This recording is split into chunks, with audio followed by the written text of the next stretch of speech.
इसको दोबारा दिलवाएंगे। हो गया, ठीक है, चर्चा करो। अरे विराजिए, अगला प्रश्न आ गया डॉक्टर सुभाष गर्ग। सर प्रश्न संख्या 99 मुझे जवाब मिल गया है। माननीय अध्यक्ष महोदय, मैं आपके माध्यम से माननीय मंत्री जी से पूछना चाहूंगा, इन्होंने प्रश्न के का में जवाब दिया है कि आवासहीन पात्र परिवारों के चयन हेतु सर्वे का कोई प्रावधान नहीं है। मैंने पूछा था विधानसभा क्षेत्र भरतपुर में कितने परिवार आवासहीन हैं, संख्यात्मक विवरण सदन की मेज पर रखें। माननीय अध्यक्ष महोदय, मैं समझता हूं ये प्रश्न का जो उत्तर दिया गया है बिल्कुल गलत उत्तर दिया गया है। मैं बताना चाहूंगा आपके माध्यम से माननीय मंत्री जी महोदय को कि राजस्थान होमलेस। उत्तर ही नहीं सुना आपने सर, एक मिनट, तो उत्तर तो वो मंत्री जी को तो बोलने दो पहले। माननीय अध्यक्ष महोदय, अरे ये कह रहे हैं लेकिन मंत्री को तो बात सुनोगे। माननीय अध्यक्ष महोदय, राजस्थान सरकार ने एक नीति जारी की थी, शायद वो आपने देखी होगी, Rajasthan homeless upliftment and rehabilitation policy 2022, जिसमें क्लियर कट मेंशन है कि आश्रयहीन परिवारों को सर्वे करके और उनको उचित आवास या जगह दी जाएगी और उसके लिए कलेक्टर की अध्यक्षता में कमेटी का फॉर्मेशन का प्रावधान है। तो मैं यह जानना चाहता हूं, पहला प्रश्न माननीय मंत्री जी से, क्या कलेक्टर ने, जिला कलेक्टर ने भरतपुर में इस नीति के तहत जब से ये नीति लागू हुई और आज तक कोई बैठकें आयोजित की सर्वे करवाने के लिए, हाँ या ना? फिर दूसरा पूछूंगा। माननीय मंत्री जी। माननीय अध्यक्ष महोदय, मैं आपके मार्फत विधायक महोदय का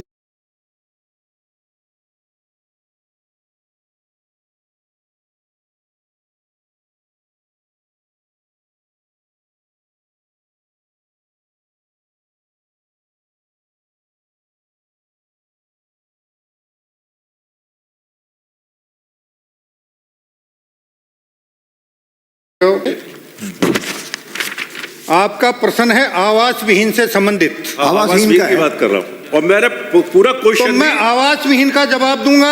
आवासहीन का दे दीजिए। और आवास विहीन में जो शर्तें हैं, उन शर्तों को जो पात्रता पूरी करता है उनको आवास आवंटित किए। प्रधानमंत्री आवास योजना शहरी 2.0 के अंतर्गत आवास स्वीकृत करने की प्रक्रिया निर्धारित है।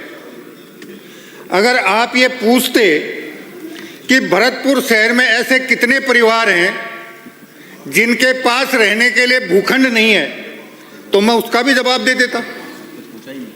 एक मिनट, इनको दे दिए। अरे पहले इनको बोलने दे।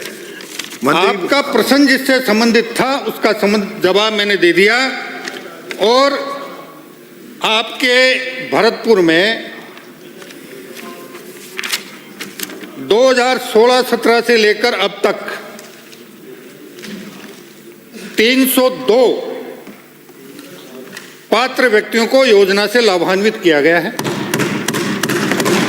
विगत 2 वर्षों में पात्र व्यक्तियों की संख्या 54 है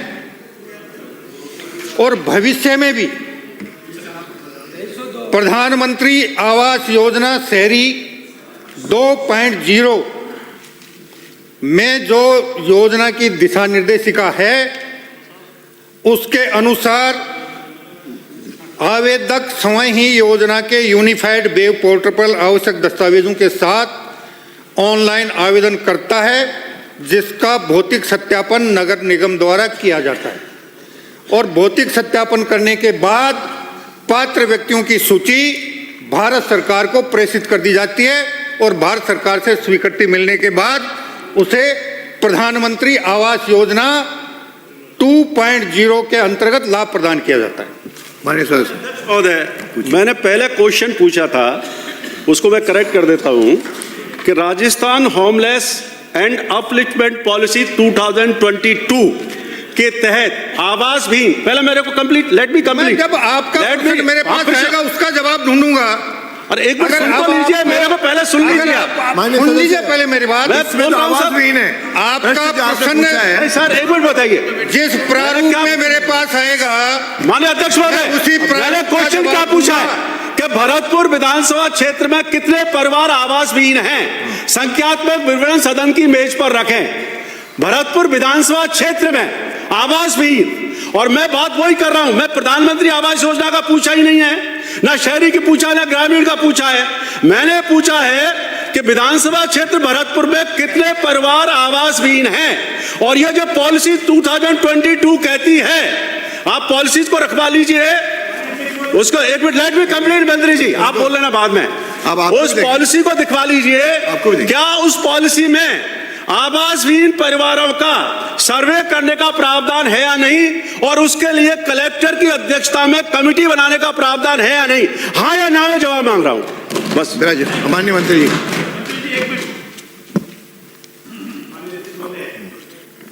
मेरा आपसे निवेदन है, आप अपने प्रश्न को भी खुद को ही गलत पढ़े।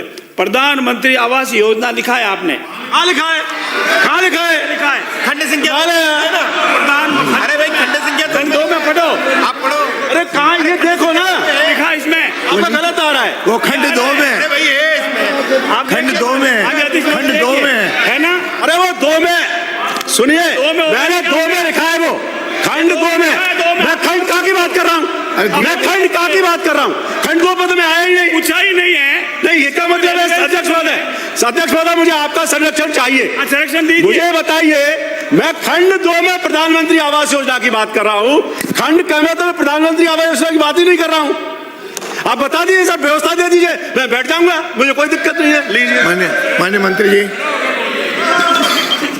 माननीय अध्यक्ष महोदय, अध्यक्ष महोदय, मंत्री जी ने बिल्कुल स्पष्ट कहा कि जिसके पास खंड नहीं है, आवासीय खंड नहीं है, वो भी जानकारी सदन को दी जा सकती है, और प्रधानमंत्री आवास के अंदर जितने पात्र हैं अपात्र हैं वो भी जानकारी दी जा सकती है। इन दोनों से ही तालमेल रखता है इनका प्रश्न। तो ये गुगली नहीं है कि मैंने प्रश्न ये पूछा है लेकिन जवाब कुछ और हो रहा है। हम दोनों उत्तरों का जवाब देने को तैयार हैं, लेकिन आज जो एक अरे सुनिए, अध्यक्ष जी से बात कर रहा जिसको हूं। खड़ा होना, अरे आप अध्यक्ष जी मैं आपको संबोधित कर रहा हूं। मैंने अनुमति दी है, यहाँ दूंगा मैं। नो, जो प्रश्न पूछा गया है उसके मैं दिलाऊंगा उत्तर ना, की तैयारी करके मंत्री आए। ये मेरा काम है, ये मेरा काम है, दिलाऊंगा। अरे आप तो बिराजो, अरे आप क्यों बोल रहे हो? आप बिराजो। जो प्रश्न पूछा मंत्री गया है खड़े हो उसका गए। उत्तर देने को तैयार है। आपके मंत्री जी खड़े हो गए। माननीय अध्यक्ष महोदय, मैं माननीय विधायक को भी ये बताना चाहूंगा और पूरे सदन को भी ये बताना चाहूंगा कि सबसे पहले प्रधानमंत्री ग्रामीण आवास योजना शुरू हुई थी। एक समय था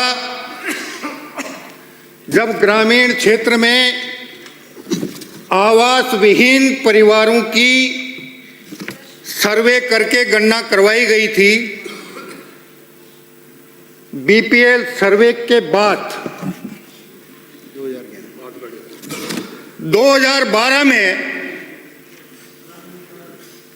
पंचायतवार,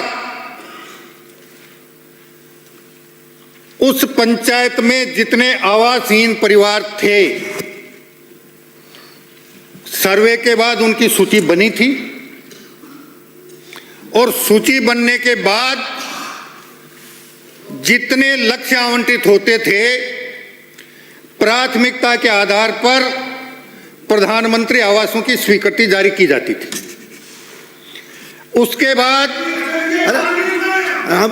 आप नहीं, नो, उत्तर सुनना पड़ेगा। नो, क्या चाहते हो आप लोग? नहीं चाहते क्या हो आप लोग? उत्तर सुनना पड़ेगा आपको। नहीं उछल क्यों रहे हो? क्या चाहते हो? नहीं चाहते क्या हो? नींबू में आके बात करो। माननीय सदस्य, बात करनी हो तो नींबू में आके बात करो। माननीय सदस्य, बिना नियम बात करने की जरूरत नहीं है मेरे से। जानकारी सुननी पड़ेगी, फिर आपको मौका दूंगा। उनका मंत्री जी को बोलने का अधिकार है, मंत्री जी को बोलने का अधिकार है, आपको बीच में डिस्टर्ब नहीं करें। बोलिए। जब अगर आपको योजनाओं की जानकारी नहीं है, उसके क्रियान्वयन की जानकारी नहीं है। ये आपका काम है, ये मेरा काम है। हाँ तो मैंने कर दिया, मैंने अनुमति दी है, आप क्यों टाइम खराब कर रहे हो?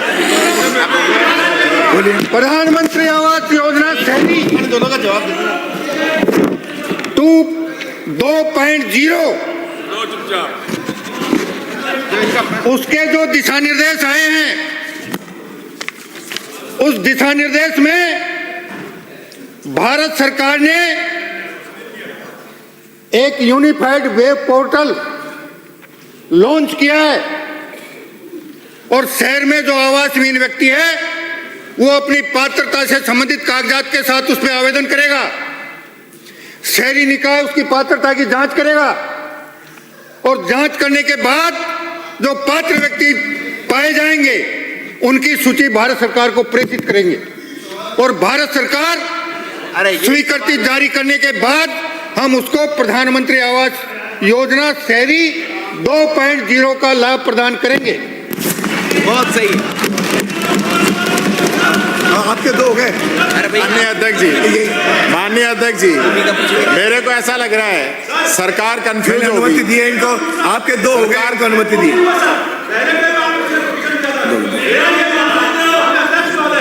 माननीय अध्यक्ष महोदय, आप राजो, ये तो बिल्कुल ही गलत है सर। 2 क्वेश्चन पूछने का तो अधिकार है ना मेरा। तो पहले का क्लियरिफिकेशन था, उसमें मैं बोला था। चलो पूछो। दूसरा ये माननीय अध्यक्ष महोदय, पूछिए। माननीय मंत्री जी ने अभी जवाब दिया कि 2010-12 में सर्वे करवाया गया था, आपके सामने दिया, सदन में दिया। सुनिए, ग्रामीण क्षेत्र में अरे विधानसभा क्षेत्र में ग्रामीण क्षेत्र भी शामिल होता है। मैं तो केवल पूछ रहा हूं, एक तो उसका भी संख्या का विवरण दे सकते थे। दूसरी बात मैं कह रहा हूं 2022 में राजस्थान सरकार पॉलिसी लाई या नहीं लाई, मैंने ये पूछा था सर, और कुछ मैं पूछा ही नहीं। उस पॉलिसी में प्रावधान है या नहीं सर्वे करवाने का, ये मैंने पूछा है 2022 की में, बस। और मेरा कोई इसके अगला कोई मकसद नहीं, वो पूछा था मैंने, उसका जवाब ही नहीं है सर। राजो, माननीय मंत्री जी, नो गोपाल जी, नो। आपके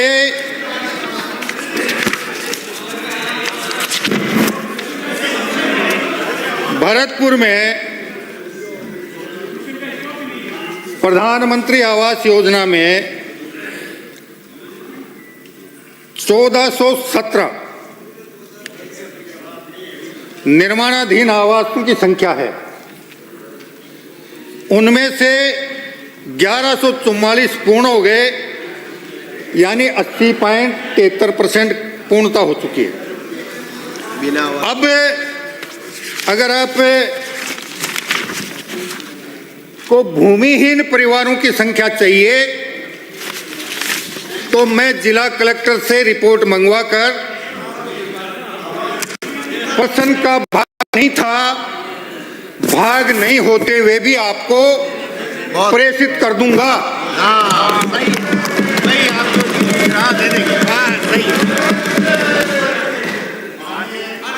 अध्यक्ष महोदय, ऐसा लग रहा है जैसे, वैसे यहाँ एडवोकेट की जरूरत नहीं होती, आप जबरदस्ती एडवोकेसी कर रहे हैं।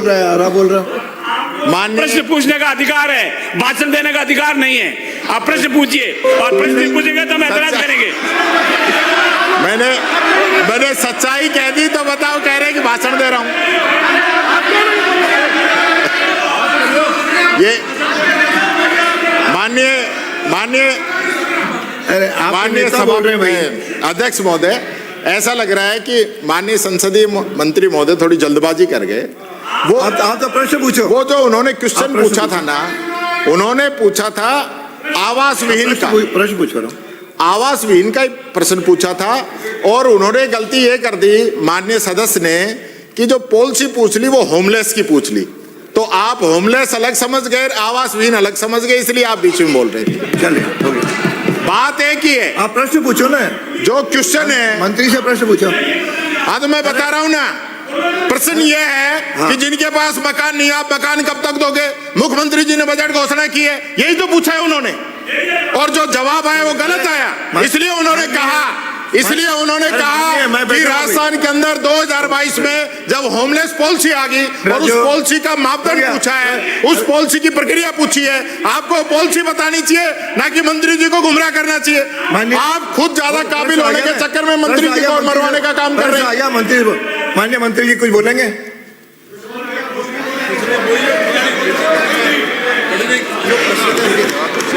माननीय अध्यक्ष महोदय, माननीय भरतपुर से आने वाले विधायक महोदय के प्रश्न में जो सूचनाएं मांगी गई थी उसका जवाब दे दिया गया है। चलिए। अब उन्होंने प्रश्न से इतर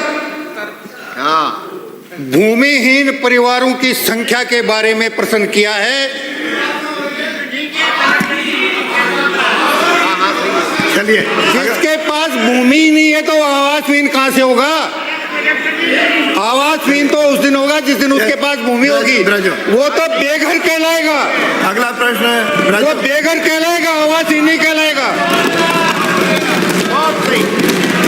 जिसके पास रहने की ठोर नहीं है वो बेघर कहलाता है, और जिसके पास रहने की ठोर है और पक्का मकान नहीं है वो पक्का आवासहीन कहलाएगा। अगला माननीय कैलाश वर्मा।